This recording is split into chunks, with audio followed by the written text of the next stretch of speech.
কালকে দুপুরবেলা কিন্তু এই জামাকাপড়গুলো আমি কিন্তু এই তারটাতেই নেড়েছিলাম। তোমাদের কি মনে আছে? আর আজকে সকালবেলাতেও কিন্তু সেই জামাকাপড়গুলোই আমি এই তারটাতেই নাড়ছি। একদম সেই জামাকাপড়গুলোই। কালকে বৃষ্টির জন্য তো শুকায়নি। এখন আর কি বলবো বলো তো?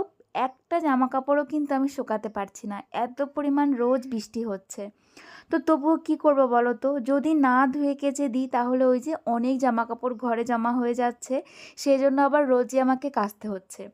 ওই যে একটুখানি এরকম বাইরে দিয়ে দিয়ে শুকাচ্ছি, আবার ঘরে নিয়ে গিয়ে ফ্যানের নিচে দিয়ে দিয়ে শুকাচ্ছি, জানো তো?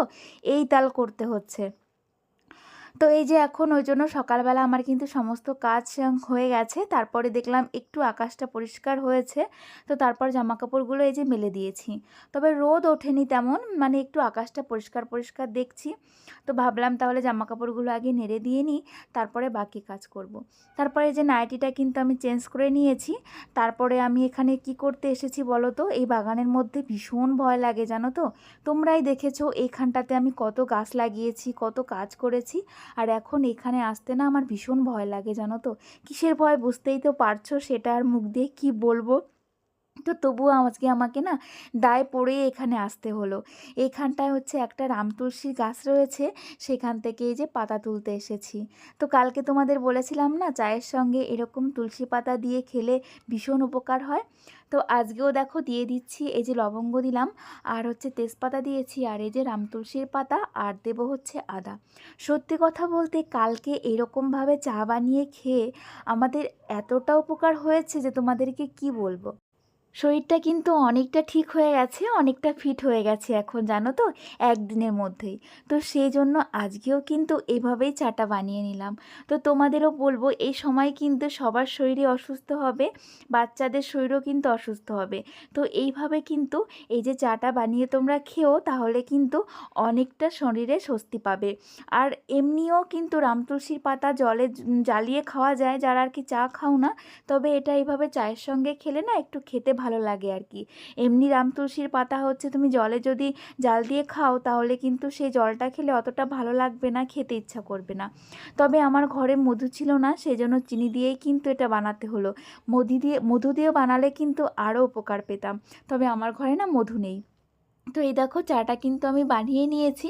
আর মাম্মাম সোনাকেও কিন্তু আমি আগেই ঘুম থেকে তুলে দিয়েছি। মাম্মামের ব্রাশ করা হয়ে গেছে, আর সকালে কাজু কিশমিশ আমন্ড যে খায় মাম্মাম, সেটাও খাওয়া হয়ে গেছে। এখন আমরা সবাই মিলে কিন্তু চা খেয়ে নেব। আর এই দেখো 3 কাপেই কিন্তু ঢেলেছি, যেহেতু 3 জনে খাবো। মাম্মামের কাপটাও কত সুন্দর হয়েছে বলো তো? আর এই কাপটাই কিন্তু মাম্মাম চা খায়, ও কিন্তু অন্য কাপে একদমই চা খাবে না। আর এই দেখো মাম্মাম কীরকম নাচ করছে, ও আনন্দ এরকম করছে, জানো তো? চা খাওয়ার পরে এখন হাজব্যান্ড যাবে বাজারে মাছ আনতে। তো বললো মাম্মামকে রেডি করিয়ে দাও, ওকেও নিয়ে যাই। ও তো আর বেশি একটা বাইরে যেতে পারে না, ঘরের মধ্যেই থাকে। তাই এই যে সবসময় হাজব্যান্ড মনে করে ওকে একটু নিয়ে যাওয়ার জন্য। আর এই দিকে দেখো আমি এখনও বিছনা তুলিনি, কিন্তু মাম্মাম এই যে বেরিয়ে গেলে তারপর আমি বিছনাটা তুলবো। আর এই যে সকালে কিন্তু সিদ্ধ ভাত বসিয়ে দিয়েছি, আর আমার সোনামা দেখো কত আনন্দ করছে।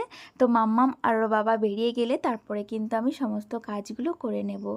আর ভাতে এই যে তুলে দিয়েছিলাম, কিন্তু সিদ্ধটা এখনও ভাতের মধ্যে দিইনি, জলটা গরম হয়ে গেছে। আর এখন সিদ্ধগুলোও কিন্তু ভাতের মধ্যে দিয়ে দেব। আজকে সিদ্ধ দেব একটু ভেন্ডি আর এই যে আলু। সত্যি কথা বলতে একরকম সিদ্ধ রোজ রোজ খেতে কিন্তু ভালো লাগে না, তাই আমি কিন্তু এদিক ওদিক করে কিন্তু সিদ্ধ দিই। একদিন হয়তো পেঁপে দিই, না হয় কলা দিই, তবে আলুটা কিন্তু কমন থাকে। আলু ছাড়া কিন্তু হবেই না, আলুটা থাকতেই হবে। তারপরে আলুর সঙ্গে এটা ওটা খুব তাড়াতাড়ি করেই কিন্তু কাজগুলো কমপ্লিট করে নিচ্ছি। জানি মাম্মাম চলে এলে কিন্তু আর কাজ করা হবে না, তারপরে কিন্তু খেতে বসে যেতে হবে। তাই দেখো ও ঘরের বিছনাটা আগে গুছিয়ে রেখে তারপরে কিন্তু পুজোর সমস্ত কিছু গুছিয়ে নিচ্ছি।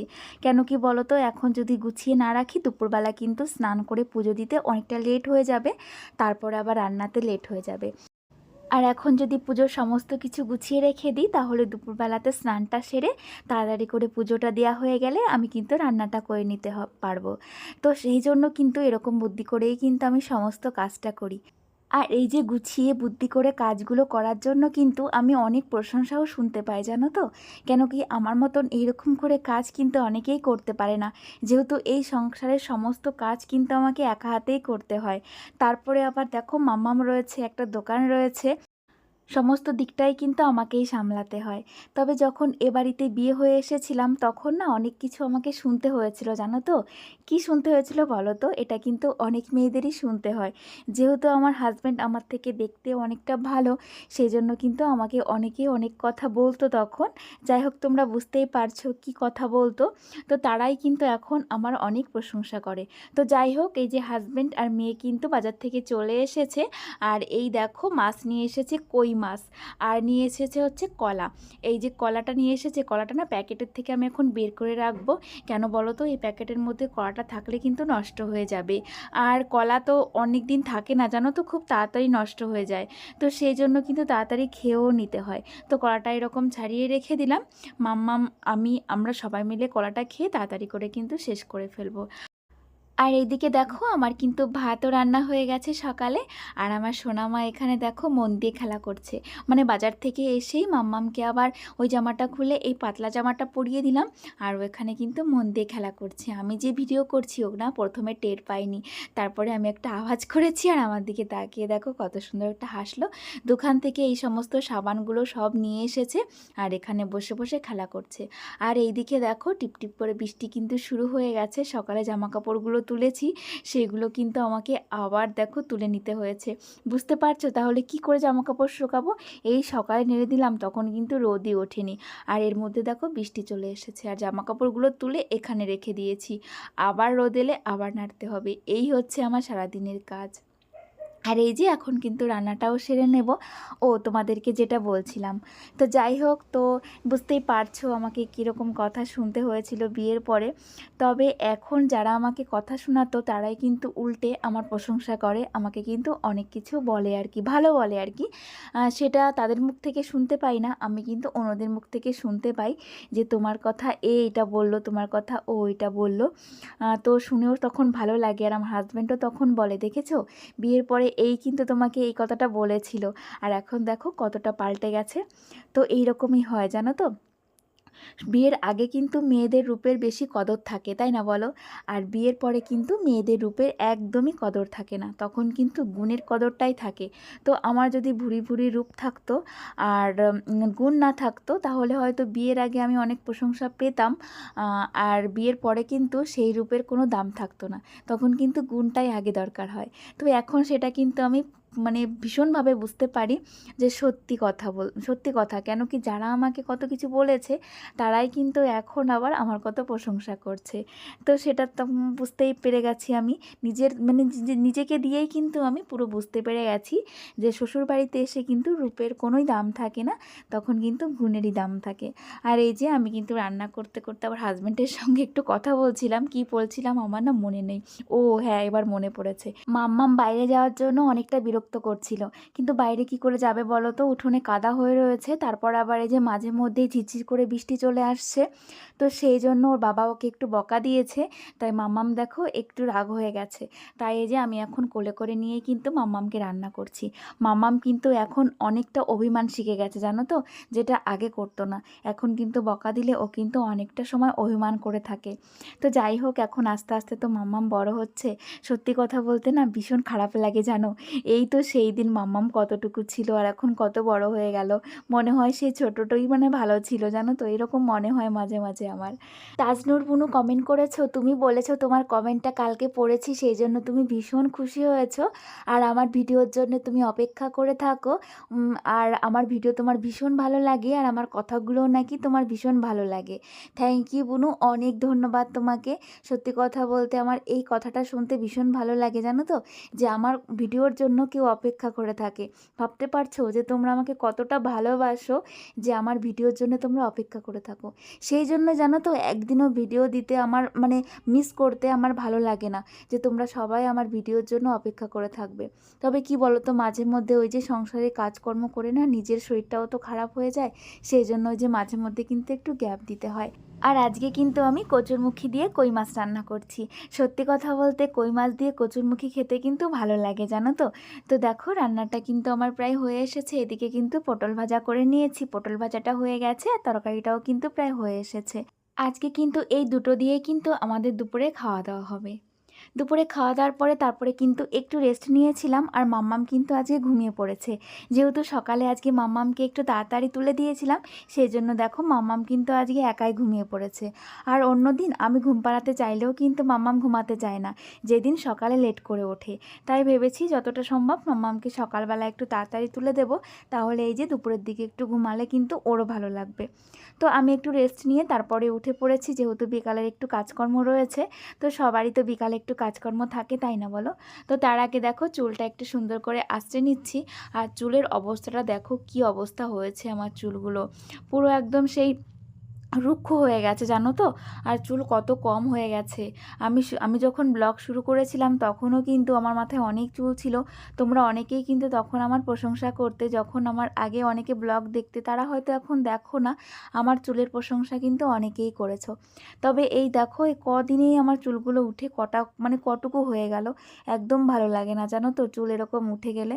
আর ভীষণ রুক্ষ হয়ে গেছে, এখনও প্রচুর পরিমাণে আমার চুল উঠছে। আর কালকে কানে একটু ব্যথা করছিল, সেই জন্য রাতে কানেরটা না একটু খুলে রেখেছিলাম। তবে আজকে এখন এই আয়নার সামনে এসে আমার খেয়াল পড়লো যে কানেরটা তো পরতেই ভুলে গেছিলাম। তো দেখো এখন এই যে কানেরটাও কিন্তু কানে পরে নিলাম। আর এই যে জামা কাপড়গুলো কিন্তু আমি অনেক আগেই তুলে রেখেছিলাম, তবে এগুলোকে ছড়ানো হয়নি। ভেবেছিলাম যে আবার যদি রোদ ওঠে তাহলে আবার একটু ছড়িয়ে দেব, তবে রোদ আর ওঠেনি, সেই জন্য আর ছড়ানো হয়নি। তো সেই কারণেই এখন এই যে ঘরের বারান্দায় যে তারগুলো টানানো রয়েছে, দড়িগুলো, তো এখানেই কিন্তু এই জামা কাপড়গুলো আমি মেলে দেব। ভিজা জামা কাপড়ের জন্য কিন্তু আমার এইটুকুই জায়গায় বরাদ্দ। যতই জামা কাপড় হোক না কেন, এইটুকুর মধ্যেই কিন্তু আমাকে ম্যানেজ করে সমস্তটা কিন্তু নাড়তে হয়। বিলাস হালদার আইডি থেকে একজন কমেন্ট করেছো, আমি জানি না তুমি ভাই না বুনু, তবে তুমি বলেছো দিদিভাই তোমার ভিডিও খুব ভালো লাগে, আমি রোজ তোমার ভিডিও দেখি, তবে তুমি ছেলে না মেয়ে অবশ্যই আমাকে জানাবে, তাহলে কিন্তু আমি বুঝতে পারবো। আর সুলতানা বুনু কমেন্ট করেছো, তুমি বলেছো বিয়ের পরে তুমিও আমার মতন কিছু বুঝতে না প্রথম প্রথম, তারপরে এখন আস্তে আস্তে অনেক সুন্দর গুছিয়ে কাজ করো। আর আমাকে দেখেও কিন্তু অনেকটা শিখেছো, এরকমই হয়তো তুমি লিখেছো। তো থ্যাংক ইউ বুনু, অনেক ধন্যবাদ। হ্যাঁ গো বুনু, সত্যি কথা বলতে গুছিয়ে কাজ করার কিন্তু মজাটাই আলাদা। তুমি ভালো থেকো, আর এইভাবেই কিন্তু আমার পাশে থেকো, এভাবে আমার ভিডিওগুলো দেখো। তুমি খুব ভালো জানো বুনু, আমার খুব ভালো লাগে তোমার কমেন্টগুলো পড়তে। আর এখন সন্ধ্যা লেগে গেছে, তার জন্য যে সন্ধ্যাটাও দিয়ে নিচ্ছি। আর সোনা মাম্মাম কিন্তু এখনও ঘুম থেকে ওঠেনি, তো ভাবলাম আগে সন্ধ্যাটা দিয়ে নিই, তারপরে মাম্মামকে গিয়ে তুলবো। কেন বলো তো, না হলে আবার ওই যে সন্ধ্যা দিতে গেলেও একটু বিরক্ত করবে। তাই ভাবলাম একবারে সন্ধ্যা দিয়ে তারপরে মাম্মামকে তুলে কিছু একটা খাইয়ে দিয়ে তারপরে একটু পড়তে বসিয়ে দেবো। আর রিনাদি ভাই তুমি কমেন্ট করেছো, তুমি বলেছো যে তোমার মেয়ে নাকি আজকে আমার ভিডিও দেখেছে, আর ভিডিও দেখে বলেছে যে মাসিমণি অনেক রোগা হয়ে গেছে। হ্যাঁ গো, আমি অনেকটাই রোগা হয়ে গেছি, তবে কি করব বলো তো, রোগা হয়ে গেলে এই যে রোগা মোটা এগুলো তো আর আমাদের হাতে নেই, তবে আমি কিন্তু ঠিক মতনই খাওয়া দাওয়া করি, কেন রোগা হয়ে গেছি বলতে পারবো না। আর বলেছে যে আমার মাম্মামের নাকি দুষ্টু দুষ্টু মিষ্টি মিষ্টি এই যে দুষ্টুমিগুলো ওর খুব ভালো লাগে। থ্যাংক ইউ, অনেক ধন্যবাদ তোমাকে সোনামা। আর এই যে দেখো এখন রাতের বেলা কিন্তু আমি ভাত বসিয়ে দিলাম, আর এখন কিন্তু আমার কাজটা একটু সমাপ্ত হলো, তবে এখনও হয়নি, রাতে অনেকটা কাজ রয়েছে। তো চলো আজকের ভিডিও এখানে শেষ করছি, তোমার সবাইকে